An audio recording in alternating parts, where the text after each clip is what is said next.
বিতর্ক বিতর্ক বিতর্ক মোহনবাগান ইস্ট বেঙ্গল আর বিতর্ক থাকবে না, চাঁচাছোলা মন্তব্য থাকবে না, সেটা কখনো হতে পারে না।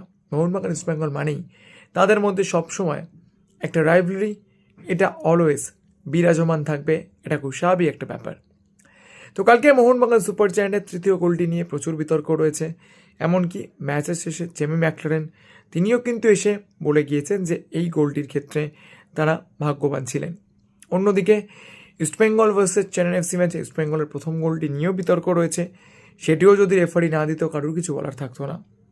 কিন্তু আবারও একটা নতুন বিতর্ক তৈরি হলো মোহনবাগান অ্যাথলেটিক ক্লাবের সচিব এবং প্রেসিডেন্টের বক্তব্যে। ওনারা আজকের যে ব্যাখ্যাটা দিলেন যে জেসন কামিন্সের গোলটা কী কারণে হয়নি, ওনাদের বক্তব্য হচ্ছে যে যদি গোলকিপার বলটাতে না টার্গেট করতে যায়, মানে বলটাকে যদি অ্যাটেম্প না করতে যায়, তাহলে তাকে মেরে ঘুষি মেরে ফেলে দেওয়া যেতে পারে। আমি জানি না এই রুলটা কোন ক্লাবের কোন ডিকশনারিতে লেখা রয়েছে।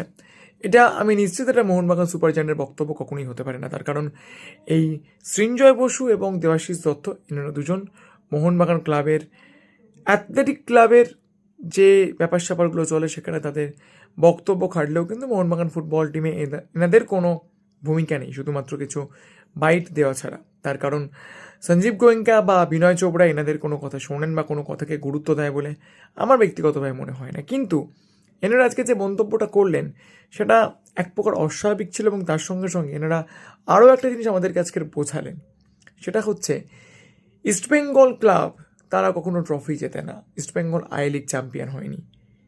তো সব কিছুতে ইস্টবেঙ্গলকে টেনে নিয়ে এসে কতটা যুক্তিযুক্ত বলে আপনাদের মনে হয়?